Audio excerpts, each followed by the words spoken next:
पुण्यातील गौतम वैष्णव हे नाव सध्या शहरामध्ये चर्चेचा विषय ठरते।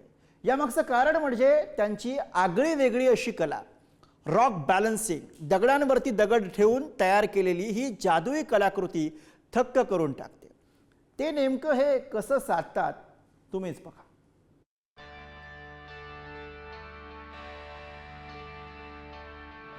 हे आहेत गौतम वैष्णव, वय वर्ष 32, IT क्षेत्रातील व्यावसायिक आणि ध्यान शिक्षक।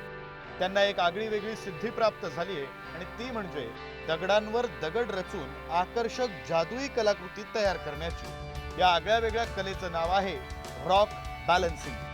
हे दगडांवर दगड रचतात तेव्हा ती दृश्यमाया आहे किंवा ट्रिक आहे असं पाहणाऱ्याला वाटेल, मात्र त्यात कसलीच ट्रिक नाही। केवळ गुरुत्वाकर्षणाच्या मर्यादांशी खेळत ते दगड एकावर एक अशा पद्धतीने उभे करतात की पाहणाऱ्याला क्षणभर विश्वासच बसत नाही।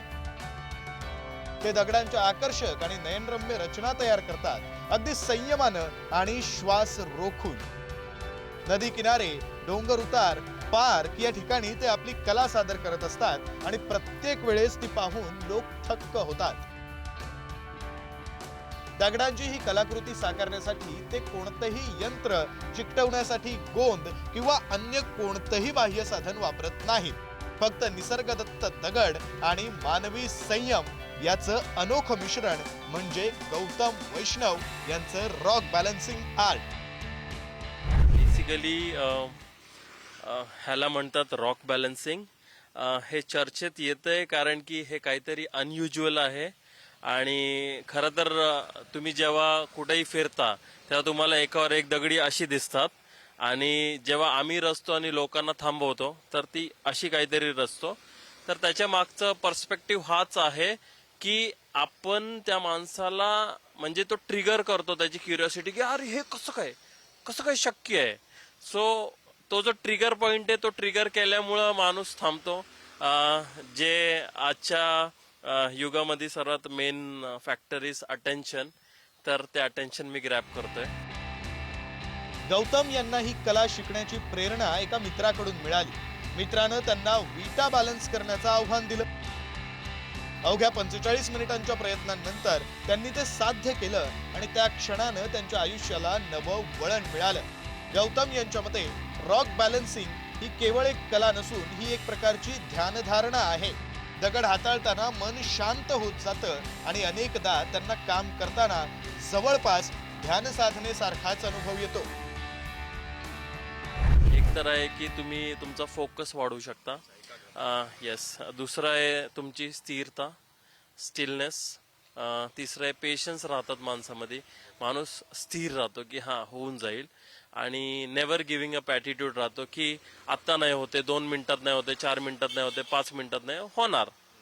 हे जर त्यांनी बिलीव्ह केलं तर होईल। सो आजकालच्या युगामध्ये खूप जास्त मोबाईल होतोय, तर त्याच्यासाठी एक चांगलं क्युरिओसिटी या इगो हिट करू शकते की तुम्ही त्या एका स्पॉटला बसता आणि ती दगड लावत बसतो आणि it is like a meditation. या कलेसाठी कोणत्याही दगडांचा वापर करता येतो। नदीकाठच्या दगडांपासून ते बागेत सापडणाऱ्या खडकांपर्यंत कुठलाही दगड गौतम यांच्या हातात पडला की तो त्यांच्या गुरुत्वाकर्षणाच्या प्रयोगासाठी तयार होतो। काही वेळा हे शिल्प तयार व्हायला काही मिनिटं लागतात, तर कधी कधी अनेक तासही जातात। गौतम वैष्णव केवळ स्वतःच या कलेचा अभ्यास करत नाहीयेत, तर अनेकांना त्याचं महत्त्व पटवून देत आहेत। त्यांनी अनेक शाळांमध्ये आणि ग्रुप्समध्ये रॉक बॅलन्सिंगचे सेशन्स घेऊन तब्बल 16,000 लोकांना या कलेचं प्रशिक्षण दिलंय। Basically it is purely physics आहे, बट कसं असतं माहिती का, कुठली गोष्ट तुम्ही करत असता पण त्याच्या मागं माहीत नसतं की ते कसं होतंय।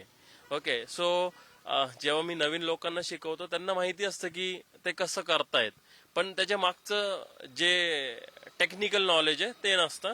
So basically it is purely physics only, की जिथं तुम्ही एक गम वापरतो मी तसं बाय द वे, त्या गमचं नाव आहे ग्रॅव्हिटी, आणि त्या ग्रॅव्हिटीमुळं तो बॅलन्स होतोय।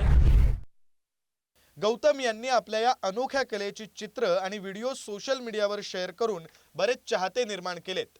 लोकांना या कलेच्या माध्यमातून पुन्हा निसर्गाशी जोडण्याचा गौतम यांचा प्रयत्न आहे। जीवन आणि कला यांचा बॅलन्स साधणारं हे रॉक बॅलन्सिंग. तुम्ही देखील तसा प्रयत्न करायला हरकत नाही. ज्ञानेश्वर चौतमल, पुढारी न्यूज, पुणे.